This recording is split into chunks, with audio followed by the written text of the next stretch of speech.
या देवी सर्वभूतेषु शक्तिरूपेण संस्थिता नमस्तस्यै नमस्तस्यै नमस्तस्यै नमो नमः। अर्थात जो देवी सब प्राणियों में शक्ति रूप में स्थित है, उनको नमस्कार नमस्कार बारंबार नमस्कार है। नवरात्रि शब्द सुनते ही हृदय उल्लास, शक्ति तथा साधना से भर जाता है। नवरात्र शब्द से विशेष रात्रियों का बोध होता है, जो मनुष्य को सिद्धि और साधना की ओर ले जाती है। हिंदू धर्म में ऋतुओं के अनुसार वर्ष भर में 4 नवरात्रि की 36 रात्रियां होती हैं: चैत्र, आषाढ़, अश्विन और पौष। चैत्र मास की नवरात्रि को बड़ी नवरात्रि या बसंत नवरात्रि भी कहा जाता है तथा हिंदू नव वर्ष का शुभारंभ भी माना जाता है।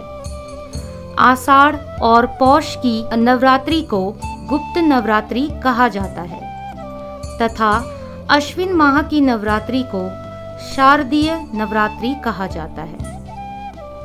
इन सभी नवरात्रों में शारदीय नवरात्रि का एक अलग महत्व है। जहाँ शारदीय नवरात्रि माता के विभिन्न रूपों की उपासना की सूचक हैं, वहीं शरद ऋतु के आगमन का उद्घोष भी करती है। उत्तराखंड राज्य अपने भीतर विभिन्न त्योहारों तथा रीति रिवाजों के लिए सर्वत्र विख्यात है। उन्हीं में शारदीय नवरात्र एक अलग विशेषता लिए हुए है। शारदीय नवरात्र की शुरुआत पितृपक्ष की समाप्ति के ठीक दूसरे दिन से शुरू हो जाती है। इस वर्ष अधिक मास होने के कारण नवरात्रि की शुरुआत अधिक मास की समाप्ति के ठीक दूसरे दिन शुरू हो रही है।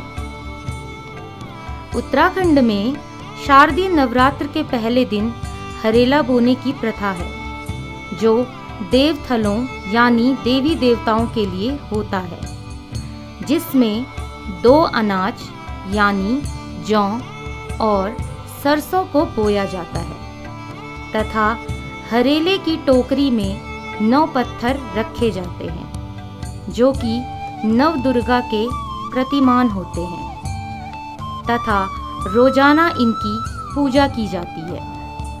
शारदीय नवरात्र के पहले दिन से ही रामलीला की भी शुरुआत होती है तथा 10वें दिन दशहरा का त्योहार मनाया जाता है तथा इसी दिन दशहरे को हरेले को काटने की भी प्रथा है। नवरात्रि यानी नव दुर्गा जो स्वयं प्रकृति हैं, उन्हें समर्पित है।